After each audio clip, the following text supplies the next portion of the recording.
Welcome to the Elevate Your Event podcast, where we talk about how to plan and execute an unforgettable event that will dazzle your guests and generate more income for your organization. From fundraising and securing trendy auction items to event production and logistics, get the best tips and advice from seasoned fundraising and event professionals who have been in your shoes. Welcome back to the Elevate Your Event podcast, where we talk about all the various ways you can make your next fundraising event better. And we've got a fun cast for you today. We got a very special guest. We have Tiffany Allen in the studio from Boss on a Budget. And before we get to Tiffany, I want to introduce one of our most esteemed Handbid colleagues here. One and only Inga Weiss. Inga Weiss. That's right. And I'm Jeff Porter, CEO of Handbid. And Inga and I we have the pleasure of chatting with Tiffany. And so, Tiffany, I want to turn it over to you. Why don't you go ahead and talk about what Boss on a Budget is, what you guys do. And I'm super curious to know how you got started with that name as well. Me too. I want to know. Sure. So thank you for having me, first of all. And so what we do at Boss on a Budget is help people start their nonprofits and raise startup money. It's just that simple. But it gets complicated in the startup journey, as you probably know. And the reason why I chose Boss on a Budget is because I literally was thinking of like how people can own their roles as like the founder of the organization, as a CEO. But I wanted to help people who didn't have all the financial resources. So I was like, what are the words that I could put together to relate to people like that? So I came up with Boss on a Budget.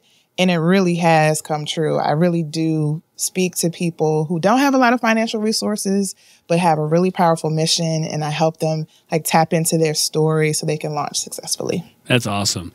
And so are you chatting with them like after they've gotten their 501c3 designation? Or are you helping with that process at all? Or it's before. It's people who have an idea and they're like, I've always wanted to do something. What should I do? Is nonprofit really the route for me? So it's people at that end, but then it's all the way to, you know, people who have launched, but they don't know what to do next. Yeah. Like they have their 501c3 status, but they're so confused about how to become full-time with their nonprofit, all of that. I do help people with the startup process, with getting their paperwork together, because that's confusing too. So I like to say that I work with like the ideation phase all the way up to like 3 to 5 years after launch. That's awesome. And that is such a vulnerable time for charities, you know, as they're trying to figure out what we want to do. And I remember back when we started our charity in 2004, and, you know, I had some experience with, you know, I have a business degree, so, you know, I obviously know how to kind of fill out paperwork, but I tell you, it's still confusing. I tell you, the federal government is amazing at confusing people. Yeah. So it's their job to make it difficult. It really is, you know. So anyway, I got that 1023 filled out, but like anybody else, I mean, we knew like, okay, we're building a charity that's going to support this disorder, but we still didn't know how to do all of the stuff up front, you know? Yeah. It was kind of like, so what are we going to do now? Now we're a 501c3. We have a corporation. We have a bank account, right? But that's all you need. But what's right? next? This is where Tiffany comes in, right? So, yeah. I mean, it's people they have a thought in their head of like, I want to go solve this problem, right? But I would imagine that what you've got to do then is help them understand like, here's how you can go solve that problem, and then here's how you're going to get the resources into your organization to accomplish that, right? Yeah, like the interesting thing is a lot of people are mostly clear. Most people are clear how they want to solve the problem. But their issue is like understanding that they have to build an organization around it, and that especially as the founder, a lot of what you do isn't doing the work, or you can't concentrate only on that, because if you only concentrate on that, you won't have the financial resources to continue, because there are so many people who like pay for things out of their pockets and they get burnt out because they're not focusing on like, what's your strategic plan? What's your fundraising plan? Do you have a budget? Because they don't even know how to do that stuff. So it's like they have this realization through the startup phase, like, wait a minute, I have to actually lead an organization. It's not about me like giving back to the community only. I have to actually like deal with the IRS and deal with bylaws and policies and all that kind of stuff. So yes. It's a lot. I know. We all love bylaws. Yeah. Powerful. For sure. Okay, so you're chatting with a charity. They've set up their organization, and now I would think, like from a strategic standpoint, you're helping them kind of put together like a set like a set of priorities or something? Like this is how you're going to accomplish these things, and helping them kind of establish a time frame for getting that done? Or where do you start with an organization who comes and finds you? I tend to tell people focus on, because I have like a startup workbook that covers a lot of the different areas. But the main areas is first, like, identify your strategic goals. What do you want to accomplish in a year? But also think about, what do you look like in year 5? What do you look like in year 20? Because people don't even think that far ahead. So based on where you want to go, what's going to move the needle in this immediate year? So I work on people with goals, and then that translates into their budget. Because a lot of people don't realize that their budget is just their goals in numbers. Right. So when I ask them, like, what's your budget? Most people say, I don't know. Like, what is that? I don't know how to put that together. I don't have money in the bank, so why would I have a budget? Right. So it's like me helping them figure out your goals align with your budget, and then your fundraising plan. Like, how are you going to raise the money to meet your expenses? And then the other piece of that is like your marketing and visibility, because it's so important as a new organization to show like your impact and show like, and to become more visible. And a lot of people think you can't show like potential impact because you're super new, but you can. I've helped organizations launch and raise, 6 figures, and they haven't done anything yet. So it's really important to focus on your like visibility in the media and social media and things like that as well. Now that makes a lot of sense. And, and I think I've even seen organizations struggle with messaging, and they've been around a long time. And it's like, hey, you could really take this to a new level if you could really start to better describe not just what you do, but like what the impact of what you do, like, and where that dollar is going to go, kind of thing. So you talked about, okay, so you work on a budget, and obviously it's like, okay, we're going to go do whatever this is. We're going to, we're going to mentor kids, or we're going to, protect and help the homeless or battered women or whatever. Like, somebody has a cause they're after, and you're starting to put that budget together of, these are the things that you're going to go do to execute on your mission, and this is what it's going to cost. And now you say, okay, so what's the fundraising plan? How am I going to raise the dollars to accomplish that? Where do most of your clients start? If they have no experience raising money, where do you ask them to start in terms of fundraising? I can talk about where I ask them to start, and I can talk about where they tend to go. Okay. So, I can talk first about, I have like a little framework. It's the GIF framework, GIF. And I tell people, focus on grants, but small, local community grants, not the major, like $100,000 grants first. And then I for individuals. So build up your donor base and get a list of supporters who want to give. And then F stands for fee for service or earned income. So like, to be sustainable, you need some kind of earned income source where you're selling a product or a service.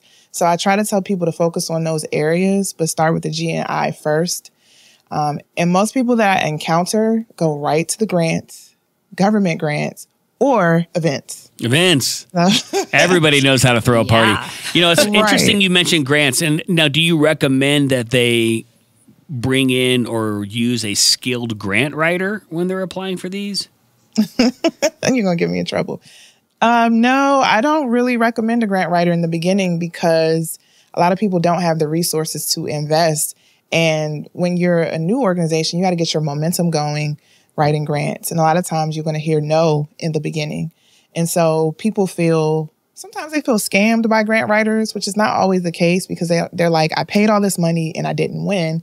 Right. Not realizing, well, I don't have like outcomes. You don't have like your financial statements together. You're not organized. And that's part of the reason why you didn't win. Right. And then sometimes you don't win because it's nothing to do with you. It's the grant funder. It's just their decision-making process.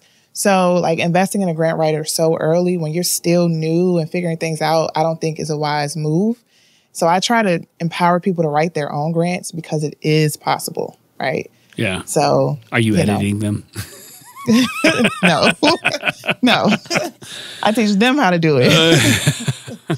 I stay far away. Yeah.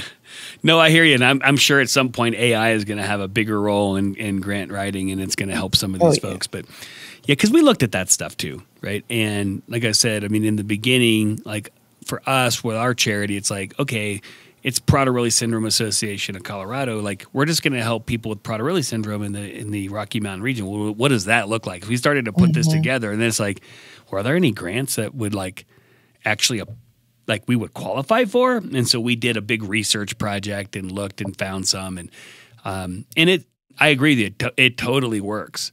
Ironically, we did not do the F part of the GIF. Sorry. We should have, right? But we went right into events, right? Because it's just, to your point, it was something that everybody can easily fall back onto. I think it's a way to definitely drive the I in your acronym, right? So it's like, I can bring individuals in, I can start to build a relationship with them, I can start to, communicate to them, hey, we built this charity and this is what we want to go do. And so all of that, seemed to make sense to us, but man, events are hard. Are they not? They are hard. And people they love the idea of having a party, but they forget that there's a purpose behind the party, and that's where people get hung up. Yeah. So do you help your clients with events? I advise people on events, but I don't necessarily like throw on events. I'm more like in a teaching role and like a consultant role. But a lot of my clients, they have like coming out parties. They'll do like launch events. So a lot of them do focus on that. Is this a strategy that you feel like, from an event perspective, do you feel like events become part of a comprehensive donor development strategy that you encourage your clients to hang on to as they grow?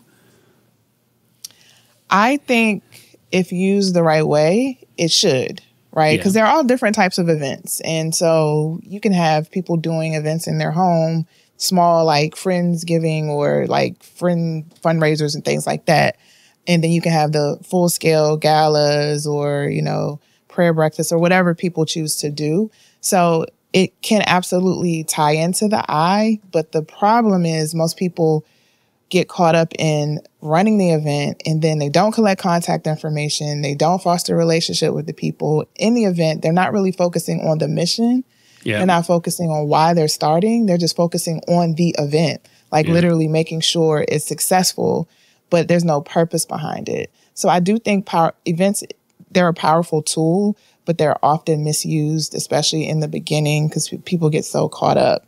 And just running a party. Isn't it crazy? I mean, we run into this a lot. And it's funny because what you're bringing up, we talk to our clients a lot about, which is one of the key, I would say, benefits or, strategies around events is to either initiate or grow a relationship with an individual donor. Okay. So initiate, they're there for the first time, right? Or grow, they're coming back or they're already an existing donor and you've invited them into this event. And it absolutely blows me away when, people don't collect the right information when you walk in the door, right? We see this all the time, how organizations and event managers go like, well, I don't want to ask my donors and my guests for their email. I don't want to ask for their phone number. I want them to come in and have a great time. And they completely forget what is the purpose of this event. Yeah. And so it's good that you say that because I think for us, that's something as we're coaching and helping and training these nonprofits around a comprehensive fundraising. Obviously, we live mostly in the event side of that, but it is a powerful tool, but it's only a powerful tool if you do certain things at that event, which is collect their information and then afterwards, collect their information and then at the event, use that opportunity to market yourself and show the impact of your dollars and then follow up by actually thanking them. How are you going to follow up? How are you going to retain this donor that you just found? And it cracks me up. It shouldn't. It should sadden me, right? That we go to some of these events and at the very end, when they refuse to collect any information, they're not going to give us their email or, they're all celebrities and they still want a receipt, and they'll say, well, how are we supposed to reach all these people to give them their items from the auction? I'm like, well, maybe you should have actually collected their email and their phone number. Something. Otherwise, you're sending a pigeon. That's Right. I like to tell people, I like to make it simple. So think about before, during, and after. What are the ways you're going to nurture and like prep them and prime them before the event? So you should be talking to them before. And then during, what are you doing to further a relationship? And like you said, like show your impact or the impact that you plan to make if you're new. And then after, what are you going to do to thank them and continue that relationship? Because it's not just about thanking, it's then after you're still communicating your impact to be top of mind. And I try to do it in that way. So when they're planning, they're thinking about the after before the event even happens. So they don't get exhausted by the time the event is over. I know everybody gets into this, like, you know, kind of in the weeds, like, you know, 5 foot off the ground, you know, kind of mode, and they're not thinking a bigger picture. So it's nice they have you, right, to sit there and remind them, hey, you need to think a little bit more long term besides just Saturday at 11 p.m. when your event's over. Right. And you can breathe and have a glass of wine finally. Or Sunday morning when you get on your knees in front of the altar at church and thank God that you made it. Right. And then what? Yeah, and then what? Tiffany, I'm so sorry. I want to piggyback on that really quick and just see if organizations having their first fundraising event ever. Now they're planning this big gala, their first event ever. What tips would you give this organization for their first event ever? One of the first things I talk to them about is like, what is the goal of the event? Because if you're inviting people and they don't really know about your organization and the first time they're hearing about what you do is at the event, they may not give in that moment, right? They may need more time to be able to feel comfortable investing in your organization. So like, how have you planned for that? So is the goal really to raise money, or is the goal to build more supporters, right? Like build your email list and think about that first. So how many people do you want to get on your email list, or how much money do you want to raise? Have your goals set in stone first and let your activities flow from that. And that can kind of help like prevent you from getting into the rut of, I'm just throwing a great event and it was so good because so many people showed up and then you have nothing to show for it. So I always tell people like have a goal. And then if you're going to raise money, like tell people that. Because the other thing I see is that people get so caught up in having a party, they don't tell people it's a fundraiser. So people are not there prepared to give, or the type of people that they invite are not, like they may not give at events.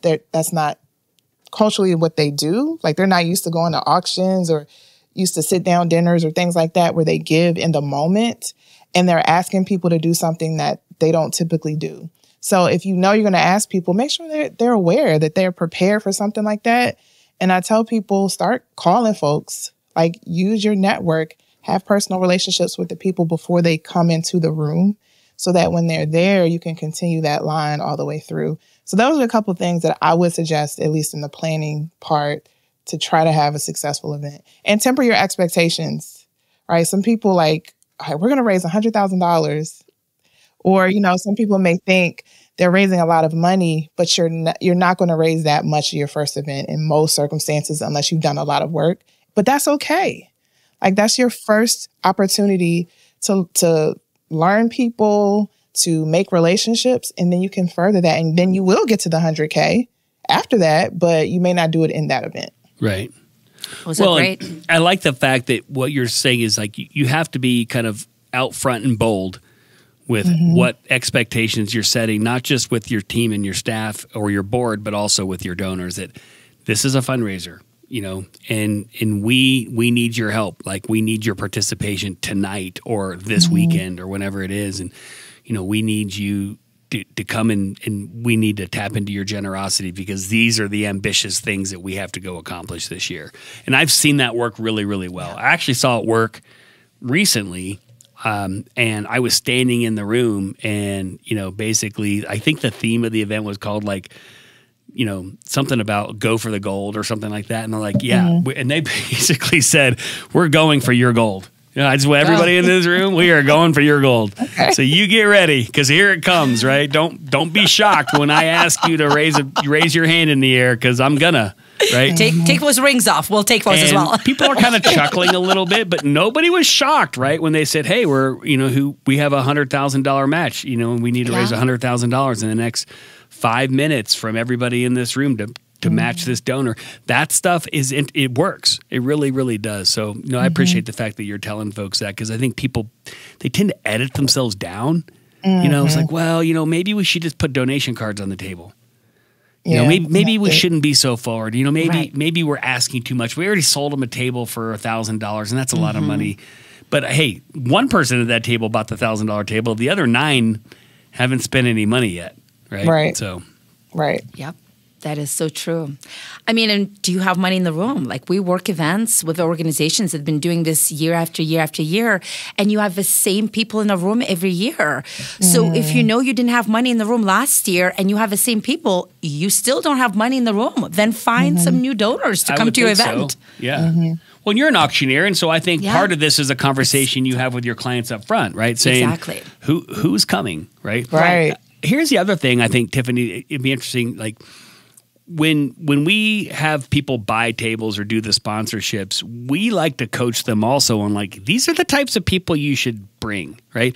And so, like, it's funny because, like, don't just bring your friends or your family because they're your friends and family. If, you know, your brother-in-law is cheap, leave him at home.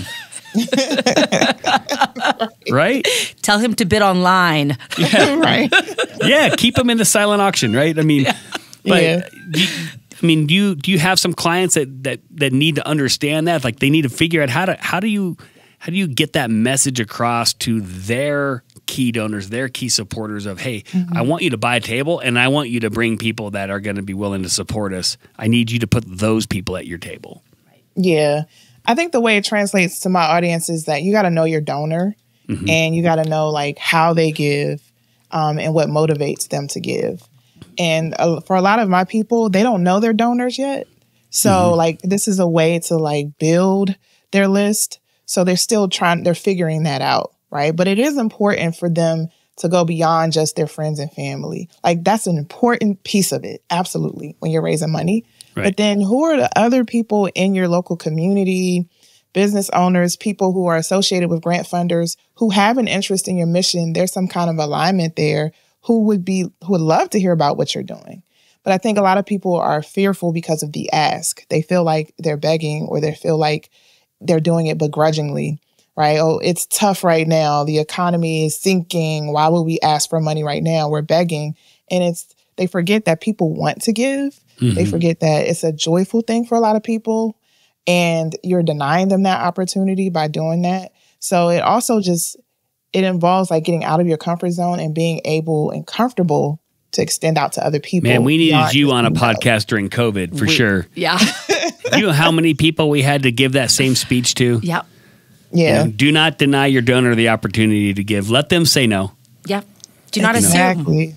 Exactly. You know. My dad just told me today, this is kind of random, but he was like, I just was feeling good today. So I saw a little boy in the store and I bought him a toy just because I wanted to. That's and awesome. The mom didn't look like she needed it. It's just, but I did that because it made me feel good. And people forget that that's why a lot of people give, because it makes them feel good. It's really not all about, like, you. They're not even thinking about you. They're thinking about how it feels for them to do that. So that is absolutely true. And to your point, I mean, why would you want to deny someone that opportunity to feel good? Yeah. Yep. Yeah. So it's, look, you know, we spend a lot of time in events, but just kind of going back to, you know, kind of what you're helping people do to get off the ground. So they've got their organization kind of going. You've helped them build a budget. Now maybe they're bringing in some funds from the grant or the event that they're running. And then from an ongoing standpoint, are you helping them, like, develop a board or kind of develop an operational plan? Like, what else are you doing to help these folks kind of get off the ground? So I have, like, with my coaching clients, I have, like, a whole assessment that covers different areas. And I think, like, to your point, a big part of that is the board. And that's what most startups struggle with. I would say probably most nonprofits struggle with their board. Because they fill it with their friends and family, or what? Because they fill it with their friends and family. Yeah. That's exactly right. And they don't make the expectations clear. So their friends and family are there because either they need names for the paperwork, or they just asked randomly one day and they say, sure, I'll help you out. I'll be on the board. But they don't realize that they need to help fundraise, that they are ethically and legally responsible for the organization. Their name has to go on paperwork. They don't understand all of that. And then they don't step into their roles well when they don't know their roles. Right. And then people get frustrated with their family and their friends because they think that their family and friends don't care enough about their mission, and it offends them. So it's a mess when you do that. So it is important to build a board, and it takes time, but build a board that can help you expand your overall network so you can attract the right people to your organization, but also attract fresh and new ideas and perspectives as well, and hold each other accountable for your startup journey, and hold the founder accountable. And I don't think a lot of people want to hear this, but you know, the founder is not always right. And it's not about the founder. It's about the mission. Blasphemy, Tiffany. Blasphemy. The founder is a visionary. They have a lot of ideas. Some of them are good. Some of them are not so much. Yeah.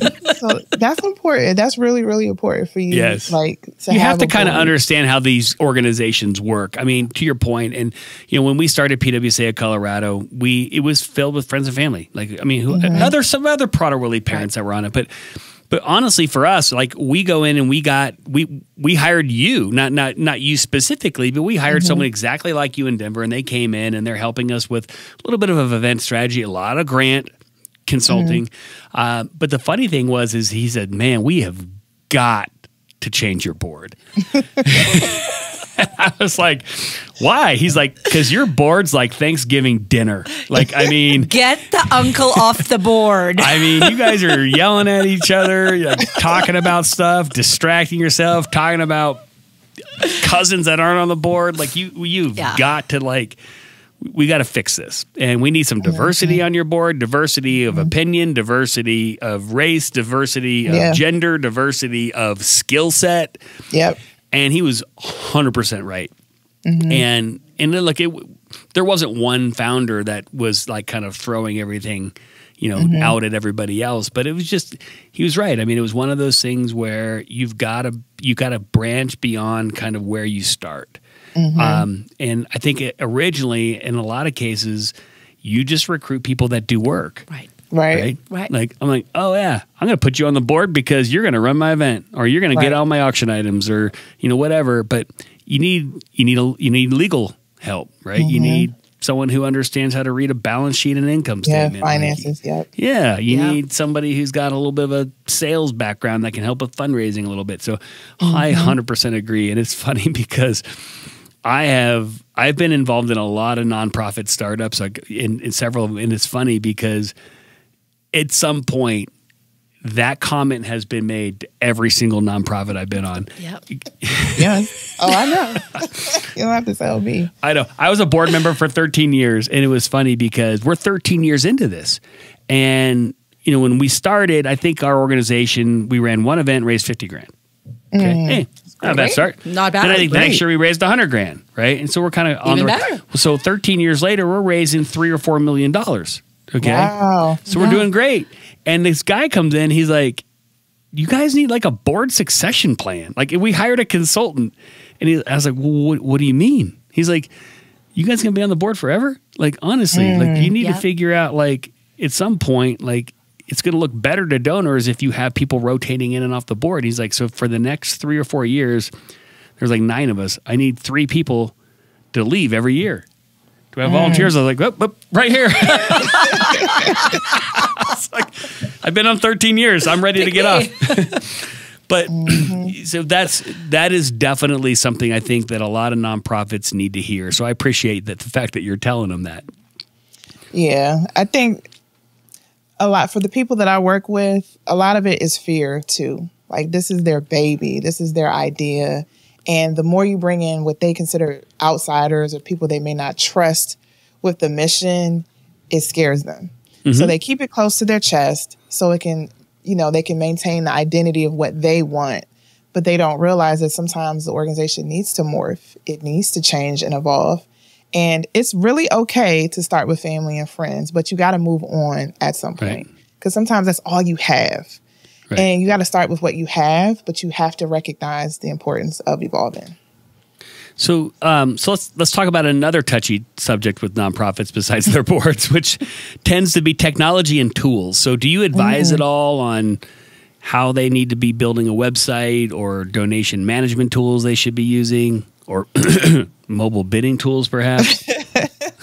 I love technology. I stand technology. So, like, I think this is one of the superpowers that smaller organizations and startup organizations can have, that they can leverage over more established nonprofits, because I think that nonprofits that have been around for a long time get stuck in a way of doing things. They can't be as nimble, try new technology, or there's a lot of bureaucracy or levels you got to go through to be able to do things new. So one of the advantages of being small and new is that you can try technology and it can really work for you.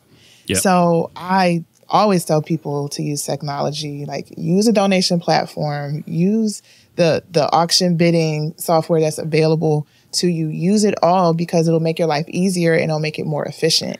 And you need time right now. Like you have to buy time, and you can buy time by using technology. Because a lot of the people I work with have families, they have full-time jobs, and they don't have time to be writing stuff down by hand or putting stuff in spreadsheets like one by one. Use an email marketing system, get your message out there, use social media, it's free. Right. Like I try to tell people to do all that kind of things because you can leverage and seem bigger than you are when you're using technology like that. No, that makes total sense. And, for us, I'll just go back to 2004 or 5 timeframe when we're starting our charities and imagine the tools that were available to small nonprofits back then. There were almost none. Okay. Right. But with a tech background and a very, very, very tech savvy wife, we were able to kind of put some stuff together. And I remember I found this open source CRM called Civi CRM. It's still around. And it was free. I'm like, because, we went to where everybody else went. We went to like Blackbot or one of them and Razor's Edge and said, hey, we need some sort of like website that I can take a donation on and get it into a database. And I think they said, well, our costs start around $30,000 to get started with us. I'm like, well, no, that's not. We don't even have $1,000 in the bank, so this is not going to work, Yeah. right? And so we had to kind of cobble those things together. It's very different today, Very different. Which is awesome because you do need to start with something. Because I don't know how we raised the money we raised with what we had we not had the technology.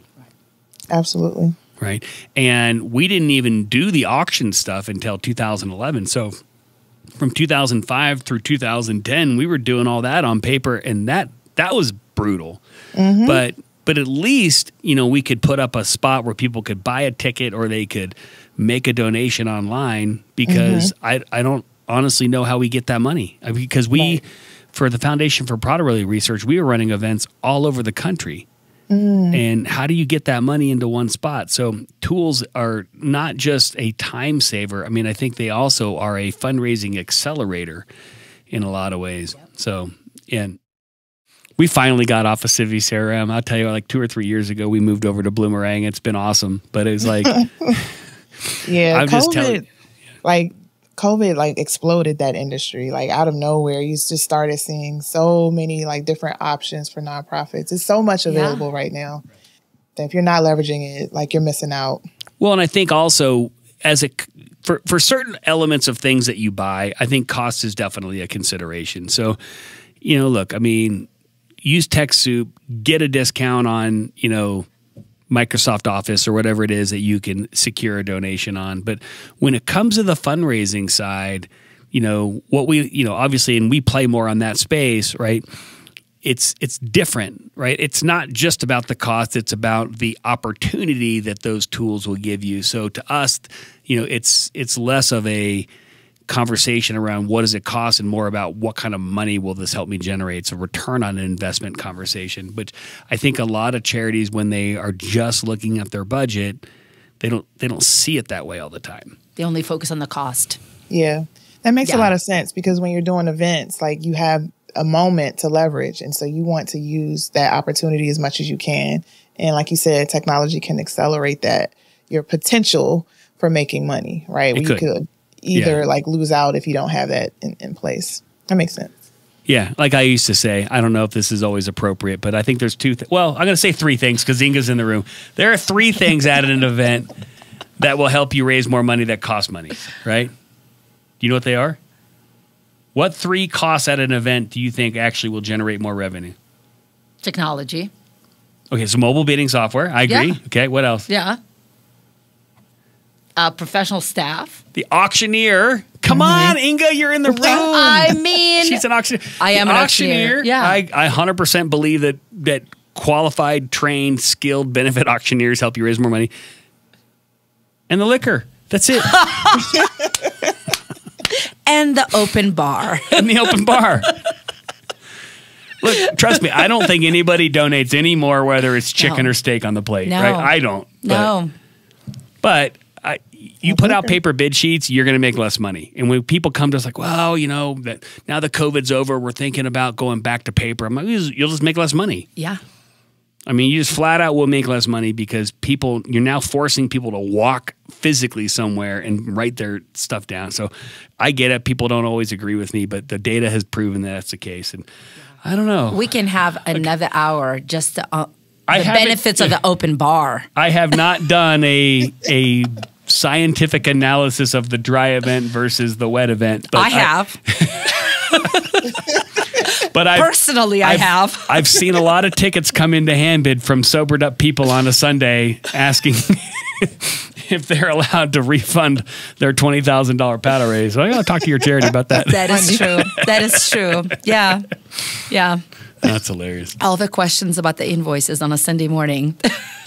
So anyway, Tiffany, we don't want to take up all of your day, but I do have one final kind of question for you. And that's, is there a spot where you feel like you kind of kick them out of the nest and you're done? Or are these clients sticking with you long-term or what?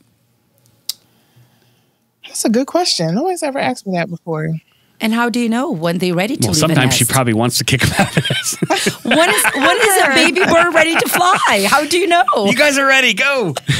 No, I'm just kidding. Go ahead. Probably at the point when they're ready to hire, and probably one of those first hires, serious hires, needs to be like a development person. Mm-hmm. Like once they're able to get that going, then they probably don't need me, and they need like a different consultant that could be more intense with them.